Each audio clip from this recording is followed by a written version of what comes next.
Welcome back. All right, so the career of John Garrett, as promised. So John Garrett definitely belongs in the THG Hall of Fame.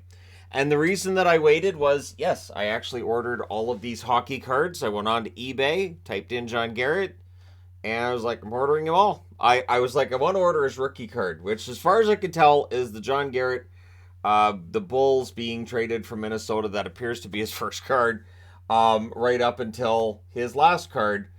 There's a card that I think is missing in between these two, but I think that's fine. And I've probably got that somewhere around the house. Anyways, but at any rate, I think it does a good job of showing you Minnesota Fighting Saints, Hartford Whalers, Quebec Nordiques, and then Vancouver Canucks.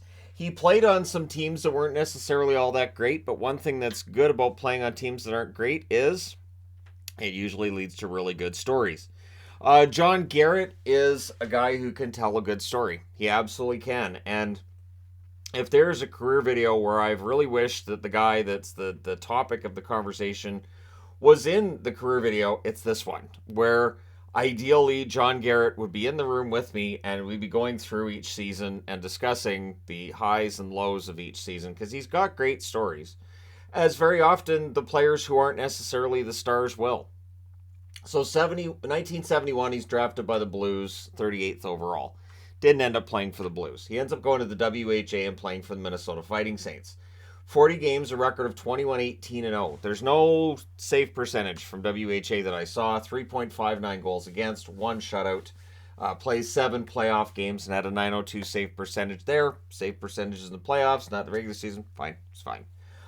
Really, with the WHA stats, I'm not overly concerned. 74-75, still with Minnesota. 58 games, a record of 30, 23, and 2.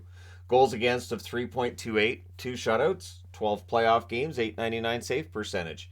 So he's doing well. Now, he would be the all-time leader in losses in the WHA's short history, but really, he's playing well.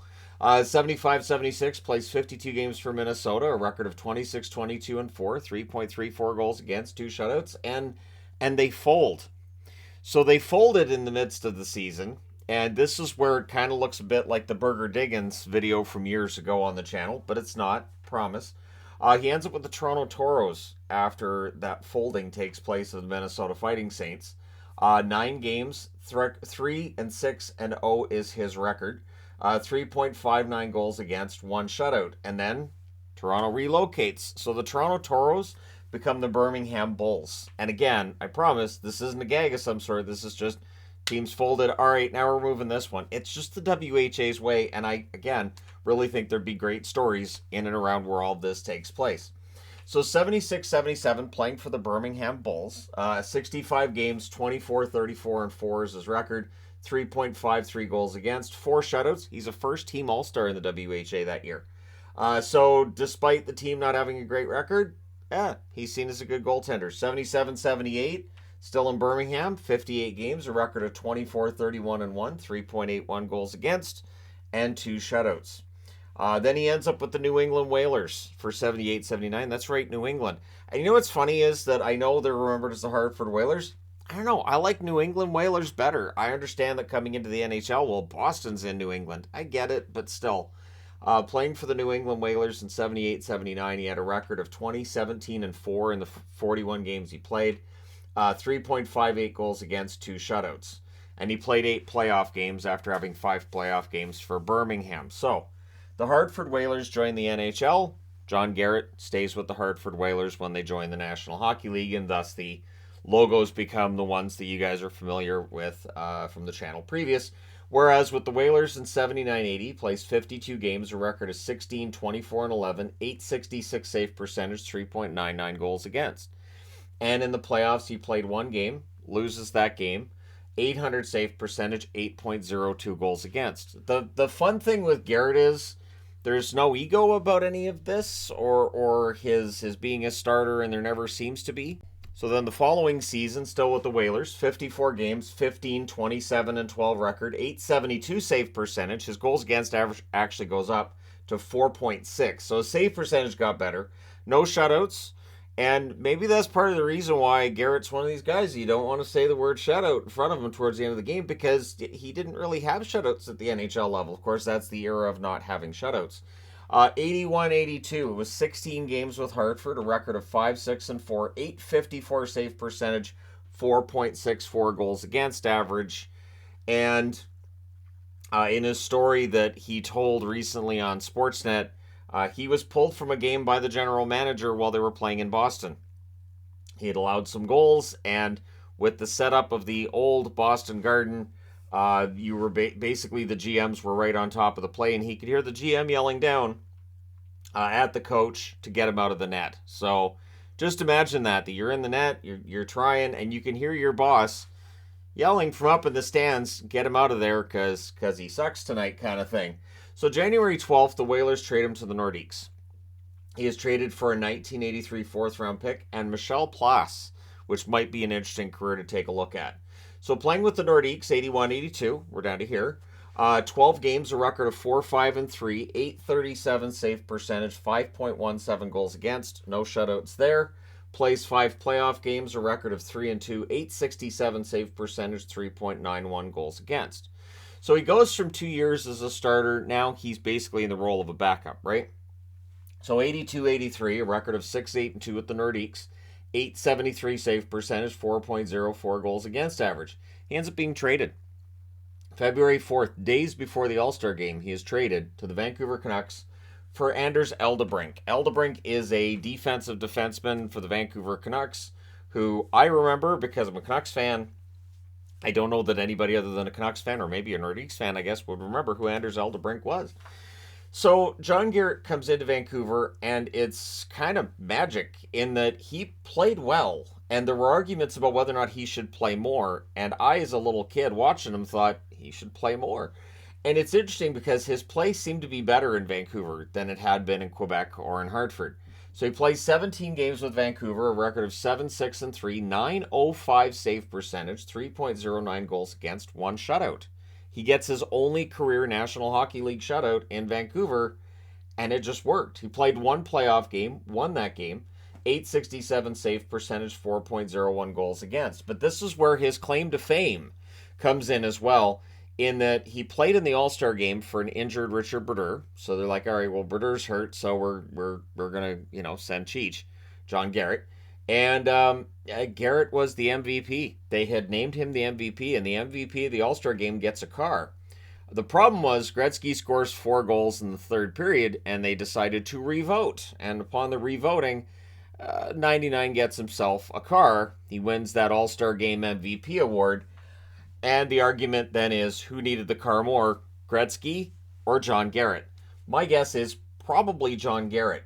But at any rate, that cost him his MVP. But I remember watching that All-Star game. I remember watching that All-Star weekend and thinking about how great it was that Vancouver had 2 really good goaltenders. And that, again, is me as a kid, not caring about the Hartford Whalers and the Quebec Nordiques stats before that, just as a kid, watching the Canucks who were still wearing these jerseys, and just feeling like, hey, there might be a good future here. Now, 83-84, his record's good. 29 games, a record of 14-10-2. The other numbers, not great. 850 save percentage, 4.12 goals against average. Plays 2 playoff games, no record there. Doesn't allow a goal in his 2 appearances. On October 11th of that season, he ended up needing 20 stitches for a gash under his eyebrow from a slap shot Guy Chouinard threw at him that hit him on the mask. And so when people talk about, 80s goaltenders, look how small they are, and look at that, and it's just da-da-da. Yeah, those masks did not give the same level of protection. And so I really, honestly, for goaltenders who are, 5'8", 5'7", 5'6", to stand in a net and stand in the way of pucks that are coming at them at, 80 miles an hour, 85 miles an hour, with a mask that it really doesn't give the level of protection anywhere near what masks do now. And again, it was an era where, concussions, what's a concussion? And so, I commend goaltenders in that era. That's one of the reasons why I have a lot of pictures of goalies from that era, including John Garrett. So this picture here of Mr. Garrett is an autographed one that I picked up on eBay. Now, preferably, I would have an autographed picture of John Garrett that was addressed personally to yours truly. But, at any rate, I will take that. 84, 85, what would be his final season in the NHL. He plays 10 games, a record of 1-5, 820 save percentage, a little low, and his goals against average of 6.49 meant that he got the nickname Lotto, because Lotto 649, which, if you're Canadian, you get it, and if you're American, it's you have to pick six numbers, and it's between 1 and 49. That's why it's Lotto 649. But yeah, so that was where that nickname of his came from. And then that was the end of his career. He ends up playing 207 games in the NHL, a record of 68, 91, and 37, 866 save percentage, 4.28 goals against, one shutout. In the playoffs, a record of 4-3 in 9 games. So he's above 500 in the playoffs. Nobody can take that away from him. 858 save percentage, 4.3 goals against. In the WHA, 323 games played, 148 wins, 151 losses, which does lead the all-time list there. 15 ties, 3.52 goals against, 14 shutouts. 32 games in the playoffs and a 900 save percentage there. He has been the Canucks commentator, their color commentator from 2002 through 2023. His last broadcast for Vancouver is tonight. So I'm very glad that these hockey cards that I ordered arrived yesterday. The timing is kind of perfect. Again, the only way it could be more perfect would be if Cheech was standing here next to me while we're talking about his career.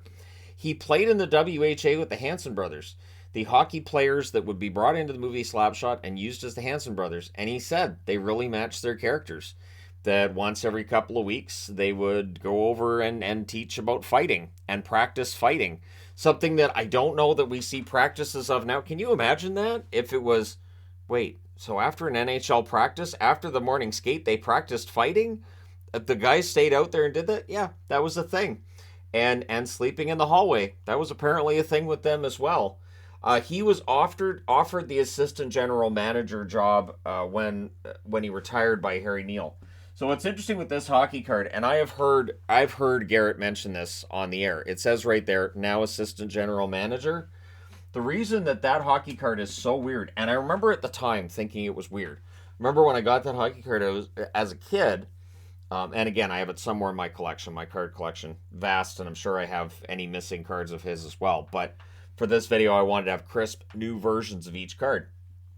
But when I saw that card, I remember thinking, well, that's kind of odd, but he had been offered that job and had taken it. However, Harry Neale got fired, and so that job offer was rescinded, and the only way that we keep that in mind is A, through Garrett recounting the story, and B, this hockey card saying he's now the assistant general manager for the Vancouver Canucks.